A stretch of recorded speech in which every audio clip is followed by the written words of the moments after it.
مزار پر حاضری اور ایصال ثواب۔ اولیاء اللہ سے نیاز مندی کا ایک طریقہ یہ بھی ہے کہ اگر وہ وصال فرما چکے ہوں تو شریعت مطہرہ کے مطابق ان کے مزارات پر حاضری پیش کی جائے۔ وہ آنے والے کو پہچانتے بھی ہیں اور اللہ تعالیٰ کے حضور اس کی سفارش بھی فرماتے ہیں۔ بہترین طریقہ یہ ہے کہ پاؤں والی جانب سے حاضر ہوں اور چہرے کے سامنے تقریباً 5-6 فٹ کے فاصلے پر کھڑے ہو کر درمیانی آواز میں سلام پیش کریں۔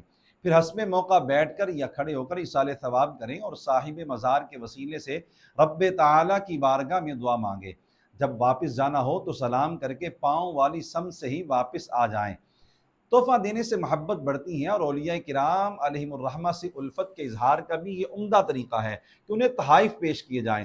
زندہ شخص کو کیا تحفہ دیا جا سکتا ہے یہ سب کو معلوم ہے۔ جن بزرگان دین کا وصال ہو چکا انہیں تحائف پیش کرنے کا بہترین طریقہ ایصال ثواب ہے۔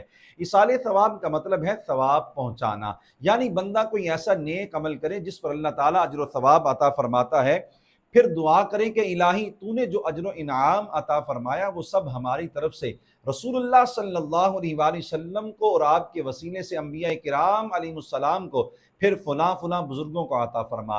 بندہ جتنے حضرات کو ثواب بھیجے اللہ تعالیٰ اپنی رحمت سے سب کی روحوں کو پہنچاتا ہے، حتیٰ کہ اگر تمام مسلمانوں کو ایصال ثواب کیا جائے تو رحمت الہی سے ہر ایک کو پورا پورا ثواب عطا ہوتا ہے اور سب کے برابر ایصال ثواب کرنے والوں کو بھی نوازا جاتا ہے۔ کبھی بھی عمل خیر کا ایصال ثواب کیا جا سکتا ہے۔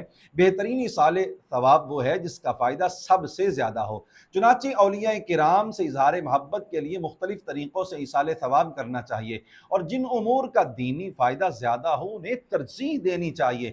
کسی بزرگ کا عرس بھی ایصال ثواب کے لیے ہی منایا جاتا ہے، چنانچہ اعراس مبارکہ پر فقط وہ اعمال صالحہ کرنے چاہیے جن پر ثواب ملتا ہے۔ جو کام شریعت کے خلاف ہیں ان پر نہ تو ثواب عطا ہوتا ہے، نہ ہی ان کا ایصال ثواب ہو سکتا ہے اور نہ ہی وہ عرس کا حصہ بن سکتے ہیں۔